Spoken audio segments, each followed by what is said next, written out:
comment les enfants de Tioté ont quitté l'Angleterre et comment elle s'est retrouvée en Angleterre. Voilà.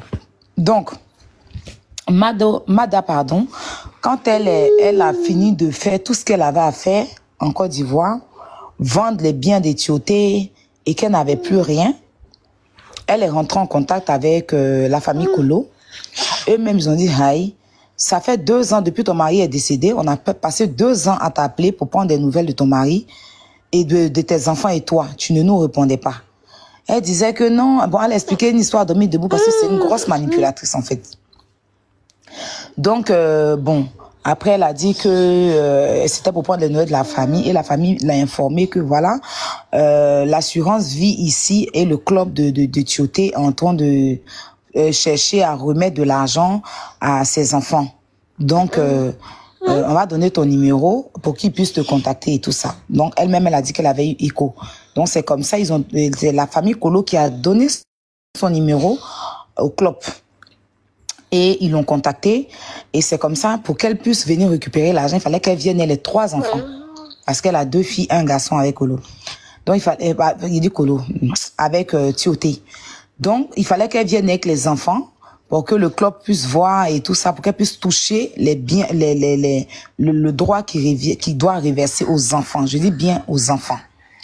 Donc, elle est venue avec ses enfants. Elle a quitté la Côte d'Ivoire, elle est venue. C'est même un monsieur, enfin, une personne qui, de leur entourage, qui a pris la garantie. Pas comme Mado Kolo, qui est tout auprès de son mari. Les enfants de Mado, beaucoup sont nés en Europe. Voilà. Là, donc, ces enfants, vu qu'ils sont pas nés et qu'elle n'est pas mariée à Tioté, et que Tioté avait fini son contrat, qu'il était parti en Chine, donc elle peut pas, les enfants ne pouvaient pas avoir les papiers anglais, parce que Tioté même n'était pas, je pense qu'il n'était pas anglais. Voilà. Je pense. Parce que ça, j'ai pas encore la véracité, parce que je pense qu'il n'était pas anglais. Donc, elle a fait les visas des enfants, elle est venue et le monsieur en question allait la chercher à l'aéroport. Il a pris une garantie, il les a logés à Manchester. Il les a logés avec son nom et Mada était censée payer la maison chaque fin du mois et elle a fait les démarches, elle a récupéré l'argent que le club de Tioté l'a remis.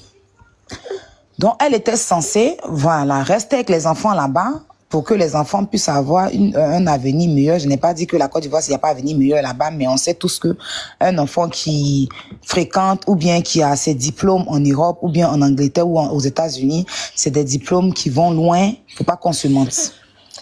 Donc, elle a inscrit les enfants à l'école et elle vivait là-bas, mais sauf qu'elle n'arrivait pas à payer le loyer et elle s'endettait, elle passait son temps à prendre des crédits. Donne-moi ça, après je te donne, quand on va me payer, je vais te donner. C'est-à-dire qu'elle devait presque toute l'Angleterre. Donc, un bon matin, bon, quand je dis toute l'Angleterre, c'est mon renchérissage, hein, je veux dire que là, elle devait certaines personnes. Et il y a des preuves qui sont là. Voilà. Donc, elle a contacté une personne à Londres, qu'elle cherchait une femme pour garder ses enfants. Donc, il y avait une jeune dame, vous savez, non, elle vit à Londres, mais elle n'a pas encore ses CB, voilà. Mais elle travaille, elle fait ses petits jobs aussi, quoi. Elle avait même son petite économie et tout et tout. Donc, Mada l'a contacté. Ils l'ont mis en contact avec Mada, ils ont discuté, et la fille a quitté Londres pour venir retrouver Mada dans sa ville. Le jour où elle est arrivée, ils se sont entendus sur 1500 € chaque fin du mois. Elle a dit qu'elle partait à Abidjan pour revenir. Donc, le même jour que la dame est arrivée, Mada a pris son vol, elle est repartie à Abidjan, elle a laissé la dame dans la maison pendant 7 mois. Le premier mois, elle devait donner 1500 €, elle a donné 1080 ou bien 1000, en tout cas ça valait pas 1500, il y avait encore, elle avait dit 1080 ou bien 1008 €, un truc comme ça. Il restait encore de l'argent, mais la dame, elle a accepté de garder, de laisser. Elle a dit non, que c'est bon, c'est pas grave, faut laisser ma grande sœur, je vais gérer les enfants avec. Et à un moment donné, quand les enfants avaient besoin de quoi que ce soit, quand la dame appelle Mada l'a fait tourner, je vais t'envoyer aujourd'hui, je vais t'envoyer demain, prends ton argent, faut payer, je vais te rembourser jusqu'à dans ça là. Elle paye pas la maison aussi. En fait, c'est pour vous amener à quel point elle-même, elle est irresponsable et c'est une mère indigne. Elle payait pas le loyer. Et c'est comme ça, vu que... Petite sœur Aya Robert, avec ta permission, Mada a fait 7 mois sans voir ses enfants, en laissant ses enfants dans la main d'une inconnue. Une inconnue. Marcos, attends, j'arrive. 7 mois bien compris. Les gars, tapoter, c'est... Elle ne connaissait pas la dame. La dame et eux ne se connaissaient pas. Ils ont juste parlé au téléphone. Et la dame a pris son billet de Londres pour aller à Manchester, à Newcastle. Là. Quand la dame est arrivée le même jour, le lendemain, Mada a voyagé pour laisser la dame dans la main de ses enfants, dans la main d'une inconnue qu'elle ne connaissait pas. Donc la dame est restée dans la maison là-bas, garder les enfants. Elle réclamait son argent à Mada. C'est elle, ses fonds maintenant, son petit argent qu'elle est venue, ça de Londres là. C'est ça qu'elle prenait pour nourrir les enfants. Faire les activités des enfants. Donc Mada lui doit 3800 pounds, qui est équivalent à 4000 euros.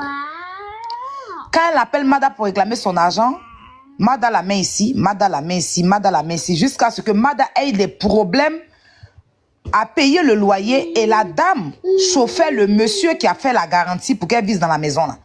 Que depuis elle était là, même elle ne payait pas. Elle a voyagé, elle ne paye pas. Ils n'ont qu'à quitter sa maison. On dirait la dame même a su que la maison était sous-louée. Donc, elle avait le droit, elle a eu l'autorisation de les mettre à la porte. Donc, ils ont eu un appel avec celui qui était garant de la maison. Il a dit à Mada de quitter la maison. Maintenant, voilà la malhonnêteté de Mada. Comme Mada savait que la propriétaire a donné un délai précis pour qu'elle puisse quitter la maison avec les enfants, elle à Abidjan, au lieu de rentrer pour venir régler ça, elle reste à Abidjan pour régler ça à distance. C'est là qu'elle prend son téléphone, elle appelle la femme de Papi Cissé.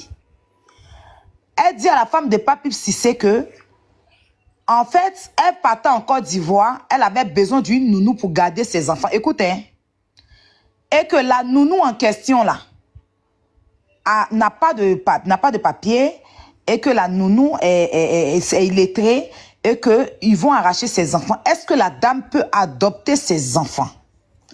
C'est comme ça, la femme de Papi Cissé lui a dit que non, je ne peux pas. Aya Robert, s'il te plaît, excuse-moi, ce que tu dis est grave. Tu nous dis ici que Mada, la femme de Tioté qui est décédée, a appelé la femme du footballeur Papi Cissé pour leur demander d'adopter, elle, ses enfants qu'elle ne voit pas pendant 7 mois. Elle demande à des inconnus de les adopter. Merci d'avoir regardé cette vidéo jusqu'à la fin. Likez, commentez et abonnez-vous.